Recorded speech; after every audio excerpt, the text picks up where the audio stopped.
Meus amigos, agora chegamos a um ponto da nossa reflexão que talvez seja um dos mais desafiadores para o nosso orgulho humano. Porque vivemos numa sociedade onde muitas vezes as pessoas são julgadas pelo que fazem, não pelo que são.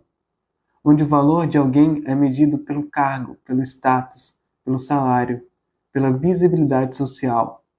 Mas o universalismo, com sua visão ampla e justa, nos convida a olhar para uma questão com os olhos de Deus e não com os olhos do mundo.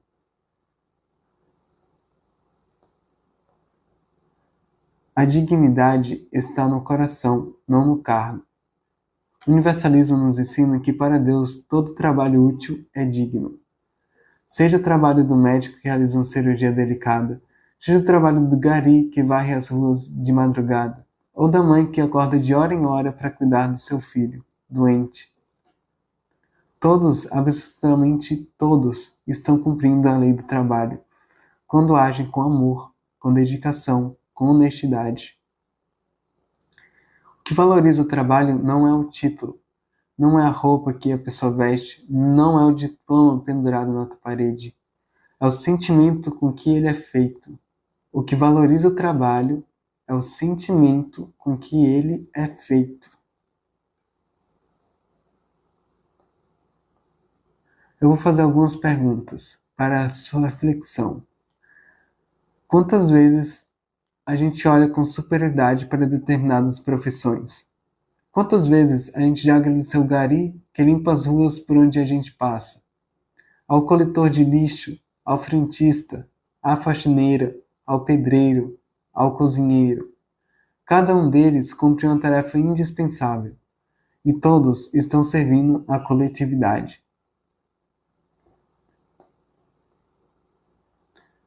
E aqui vale a gente lembrar do maior exemplo que a humanidade já conheceu, Jesus. Jesus, o mestre dos mestres, o espírito mais elevado que já pisou na terra.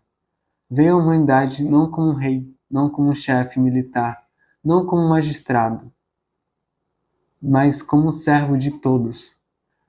Lavou os pés dos discípulos, sentou-se à mesa dos humildes, curou os doentes sem distinção, ensinou que o maior no reino dos céus é aquele que mais serve. Então, seu próprio Cristo se colocou em condição de servidor.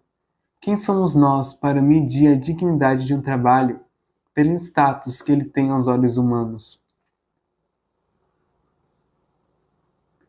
Existe uma história de um zelador da escola, que chegava antes de todo mundo, varria corredores, limpava salas, cuidava de cada detalhe, tudo em silêncio, com muito carinho. Quando perguntaram a ele: "Você gosta mesmo desse trabalho?", ele respondeu com um sorriso: "Eu não limpo apenas uma escola. Eu preparo um ambiente de aprendizado para as crianças que vão mudar o mundo."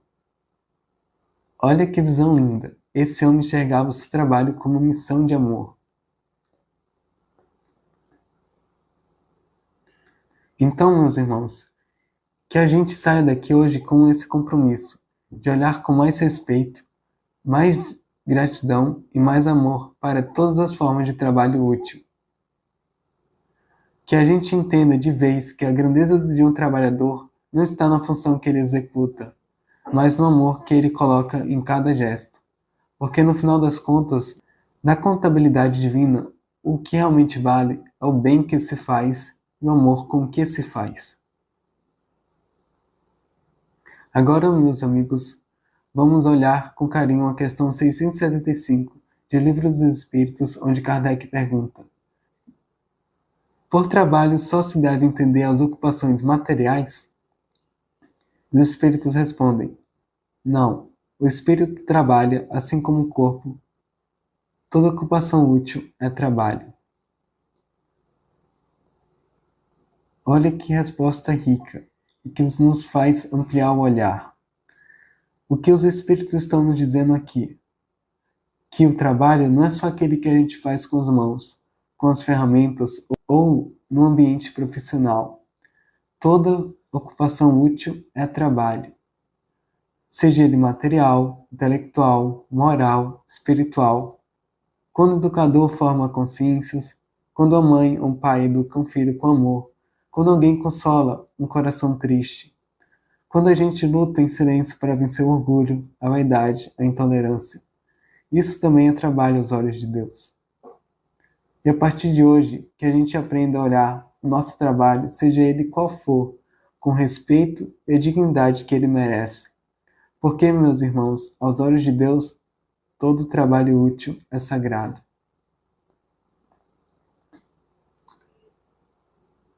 Deixa eu te fazer uma pergunta daquelas que a gente precisa olhar para dentro antes de responder. Será que, no fundo, eu não tenho dado mais valor à posição social de uma pessoa do que ao valor espiritual do esforço que ela faz no bem? Outro dia, na escola, enquanto as crianças corriam pelo pátio na hora do recreio, um garotinho de uns 7 anos deixou cair o lanche no chão. O menino, na sua inocência, começou a chorar, e as crianças passaram por ele sem notar.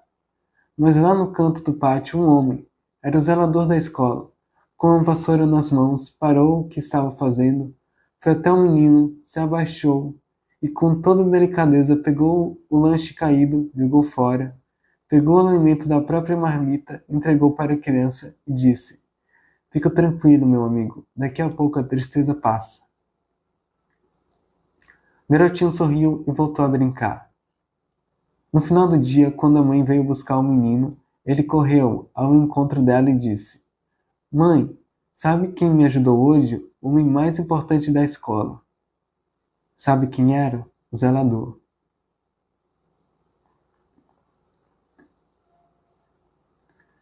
Perceberam?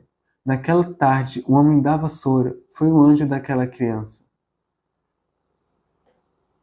Aos olhos do mundo, ele era apenas o funcionário da limpeza, mas aos olhos de Deus, naquele momento, ele foi um instrumento de consolo, de carinho, de humanidade. É por isso que o universalismo nos ensina com toda clareza: não é o cargo que engrandece o espírito, é o amor com que ele faz o que tem para fazer.